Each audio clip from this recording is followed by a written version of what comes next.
Good morning students. अपन पढ़ रहे थे प्रोबेबिलिटी, और प्रोबेबिलिटी की अपनी पीछे 4 क्लासें हो गई हैं। आज अपनी 5वीं क्लास है।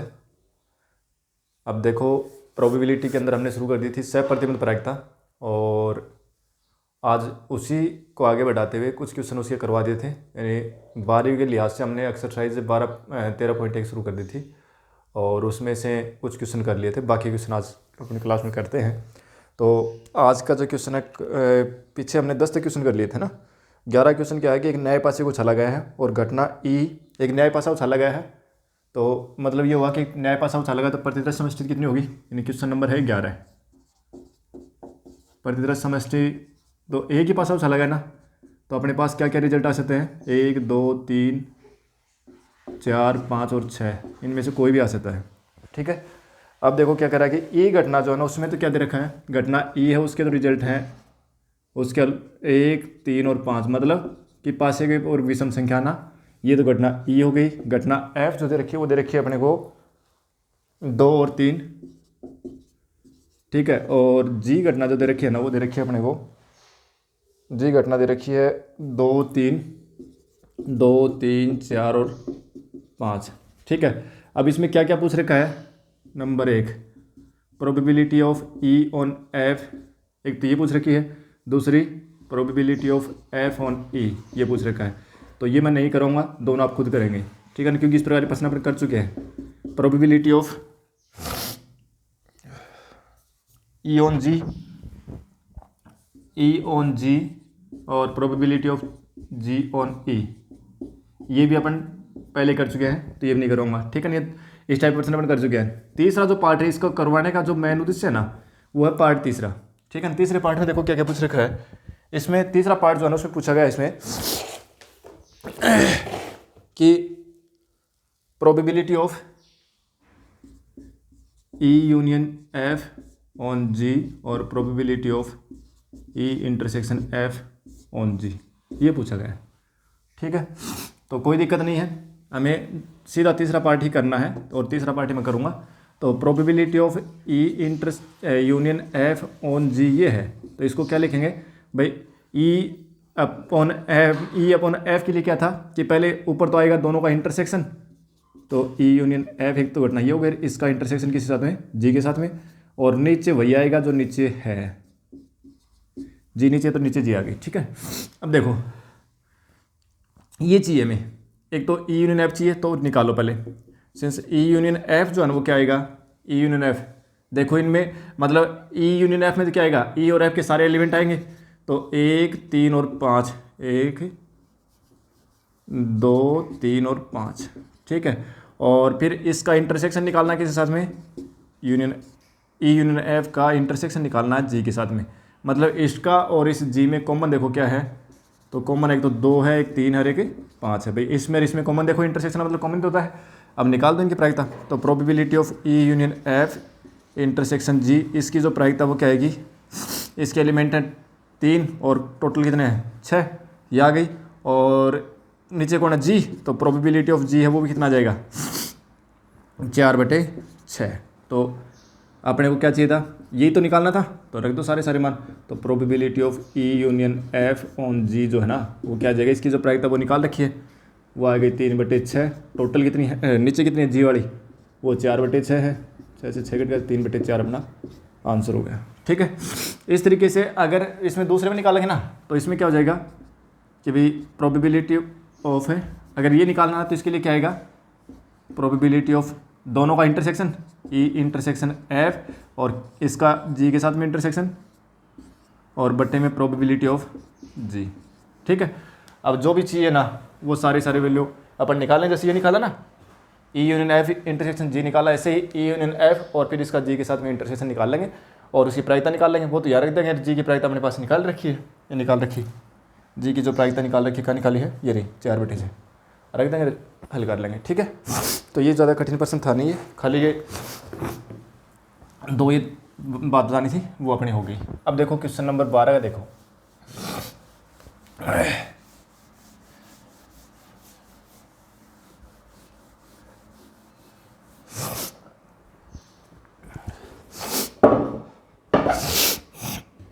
क्वेश्चन नंबर 12 देखो क्या है। क्वेश्चन नंबर 12 जो है ना वो क्या दे रखा है कि मान ले कि जन्म लेने वाले बच्चे लड़का या लड़की समसंभव्य हैं, मतलब लड़का और लड़की होने की संभावना समान है। समसंभव्य मतलब संभावना बराबर है, चाहे तो लड़का हो चाहे लड़की हो। ठीक है। यदि किसी परिवार में दो बच्चे हैं, तो दोनों बच्चों के लड़की होने की सहप्रतिबंध प्रायिकता क्या है? यदि यह दिया गया कि सबसे छोटा बच्चा लड़की है, एक बार तो ये दे रखा है, दूसरी बार दे रखा है कि न्यूनतम एक बच्चा लड़की है। देखो परिवार में दो बच्चे हैं, ठीक है ना, तो दो बच्चे तो उनकी संभावना क्या क्या हो सकती है, मतलब अगर हम प्रतिदर्श समष्टि लिखें तो क्या आएगी, यानी दो बच्चों में क्या क्या हो सकते हैं कि भाई दोनों ही लड़के हों, दोनों ही बॉय हों, बड़े वाला भी लड़का छोटे वाला भी लड़का, या बड़े वाला तो हो लड़का छोटे वाले हो लड़की, या बड़े वाली तो लड़की और छोटे वाला हो लड़का, या फिर दोनों ही लड़की हों, बड़ी भी लड़की हो और छोटी भी लड़की हो। यही तो दो बच्चों में चार संभावनाएं तो बन सकती हैं। ठीक है। अब देखो क्या कह रहा है ये, प्रायिकता किसकी निकालनी है? सहप्रतिबंध प्रायिकता निकालनी है। किसकी? सहप्रतिबंध प्रायिकता ज्ञात कीजिए दोनों बच्चों के लड़की होने की सहप्रतिबंध प्रायिकता, दोनों बच्चों के लड़की होने की। तो ई घटना जो है ना, अब यह घटना माननी पड़ेगी, दोनों बच्चे लड़की हैं, लड़की होना, दोनों बच्चे लड़की होना, इसकी तो अपने को निकालनी है सहप्रतिबंध प्रायिकता। ठीक है। अब दो घटना और दे रखी हैं, क्या क्या, यानी जो घटना घट चुकी है ना वो दे रखी है। एक घटना तो घट चुकी, क्या एक घटना तो ये कह रहा है कि मतलब इनकी दोनों बच्चों के लड़की होने की प्रायिकता तो अपने को पूछी है। अब क्या कह रखा है, दे क्या रखा है कि न्यूनतम एक बच्ची, एक दर के सबसे छोटा बच्चा लड़की, सबसे छोटा बच्चा लड़की। ठीक है, ये दे रखा है। और दूसरा दे रखा है कि न्यूनतम एक बच्चा लड़की। ठीक है, न्यूनतम एक बच्चा लड़की। अब देखो क्या कह रहा है ये, दोनों बच्चों की लड़की होने की प्रायिकता तो अपने को निकालनी है दोनों प्रश्नों में। ठीक है ना, एक तो ये दिया हुआ कि छोटा बच्चा लड़की है, और दूसरा दे रखा है कि न्यूनतम एक बच्चा लड़की है। तो जो छोटा बच्चा लड़की है ना, इसको तो मान लेते हैं, ये मान लेते हैं ये घटना एफ है। ठीक है ना, ये घटना एफ है, और ये घटना मान लेते हैं अपन जी कि भी ये घटना जी है। ठीक है, तो देखो एफ घटना के अंदर पहले तो ई में लिख देते, चलो ई में दोनों बच्चे लड़की हैं, तो दोनों बच्चे लड़की मतलब एक ही समान, इस प्रतिदर्श समष्टि में केवल अपने को एक ही ऐसा प्रेक्षण मिलेगा जिसमें दोनों बच्चे लड़की हैं, ये तो है। तो इसमें तो जो एलिमेंट आएगा ना वो तो आ जाएगा ये भाई दोनों बच्चे लड़की। और एफ में क्या आएगा, एफ किसको माना, सबसे छोटा बच्चा लड़की ना, तो छोटा बच्चा लड़की है, छोटा बच्चा मतलब पहले वाला तो बड़ा होगा, दूसरे वाला छोटा, तो छोटा कौन सा है, छोटा बच्चा लड़की, तो लड़की इसमें एक तो ये छोटी और एक इसमें है, तो बी जी और दोनों ही गर्ल हो तो छोटी लड़की होगी। और एक है कौन, जी, जी में क्या क्या संभावना है देखो, न्यूनतम एक बच्चा लड़की, तो एक बच्चा लड़की है, एक बच्चा लड़की है, इसका मतलब इसमें ये भी हो सकता है, ये भी हो सकता है, या ये भी हो सकता है, दोनों, क्योंकि न्यूनतम एक बच्चा लड़की है तो एक तो लड़की है ही, हो सकता है दोनों बच्ची लड़की हो, तो यानी बड़ा लड़का हो छोटी लड़की, एक या संभावना ये बनेगी कि भी बड़ी लड़की छोटा लड़का, या फिर बड़ी भी लड़की छोटी भी लड़की, ये बन सकती है। ठीक है। अब देखो हमें क्या क्या पूछा है, पहले में पूछा है कि आपको प्रोबेबिलिटी निकालनी है दोनों बच्चों के लड़की होने की जबकि छोटा बच्चा लड़की है, मतलब ये पूछा है। और दूसरे क्वेश्चन में हमें पूछा है कि दोनों बच्चों की लड़की होने की प्रायिकता निकालनी है जब न्यूनतम एक बच्चा लड़की है, मतलब ये पूछा है। ठीक है, हमें दोनों में इंटरसेक्शन चाहिए, तो पहले तो चलो इनकी सभी की प्रायिकता लिख देते हैं। प्रोबेबिलिटी ऑफ ई, देखो ई के अनुकूल एक ही प्रेक्षण है, टोटल कितने हैं, 4 है, तो 1/4।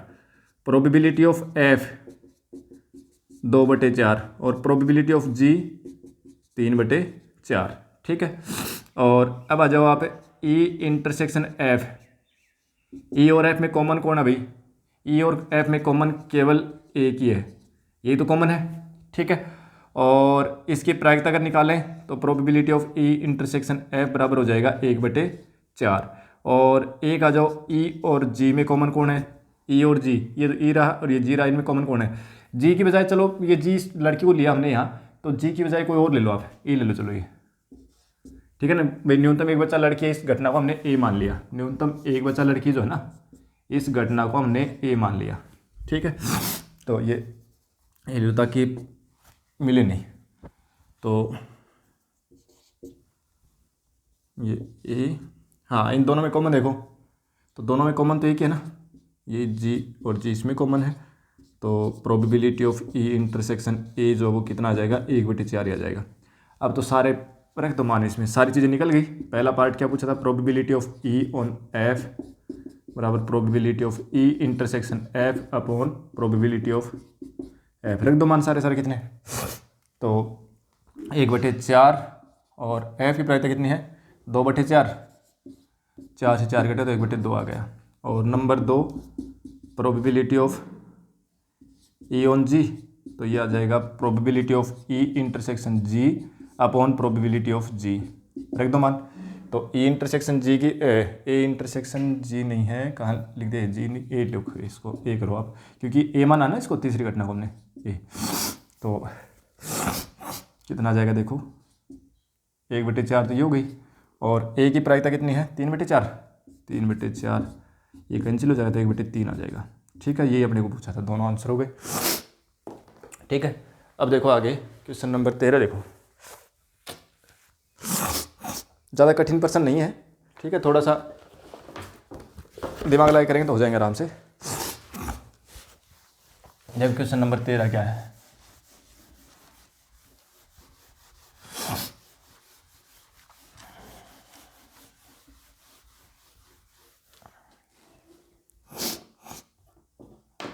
देखो क्वेश्चन नंबर 13 जो है ना, ये प्रश्न एग्जाम में आया हो अभी भी, पहले आया हो एग्जाम प्रश्न है।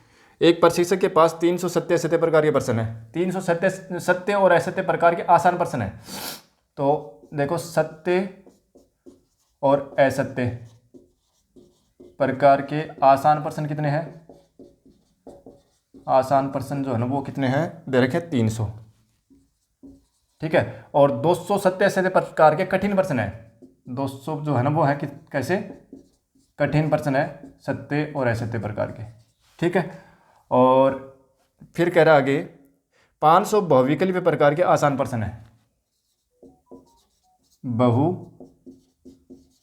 बहुविकल्पीय प्रकार के आसान प्रश्न, आसान प्रश्न वो कितने हैं, 500 हैं, और बहुविकल्पीय प्रकार के कठिन प्रश्न कितने हैं, बहुविकल्पीय प्रकार के कठिन प्रश्न है 400, ठीक है। तो टोटल प्रश्न तो कितने हो गए भैया, टोटल तो 1400 प्रश्न हो गए भाई, 300 200 500 500 1000 1000 400 1400 प्रश्न हो गए। अब देखो क्या कह रहा है आगे, पूछा क्या है वो देखो, एक प्रश्न यादृच्छिक निकाला चुना गया, इन प्रश्नों के संग्रह में से एक प्रश्न को चुना गया है, तो एक आसान प्रश्न की बहुविकल्पी होने की प्रायिकता क्या आती है जी, मतलब प्रायिकता किसी पूछ रहा है, वो आसान प्रश्न की प्रायिकता पूछ रहा है कि उसके आगे लगा हुआ है, ठीक है ना, आसान प्रश्न की बहुविकल्पी होना, ठीक है ना, तो बहुविकल्पी वो है, ठीक है, आसान प्रश्न की प्रायिकता पूछ रहा है, इसका मतलब ई घटना तो ले लेते हैं अपन, ई घटना तो ले लेते हैं कि भी प्रश्न का आसान होना, और एफ घटना ले लेते हैं अपन कि प्रश्न का बहुविकल्पी होना, प्रश्न का बहुविकल्पी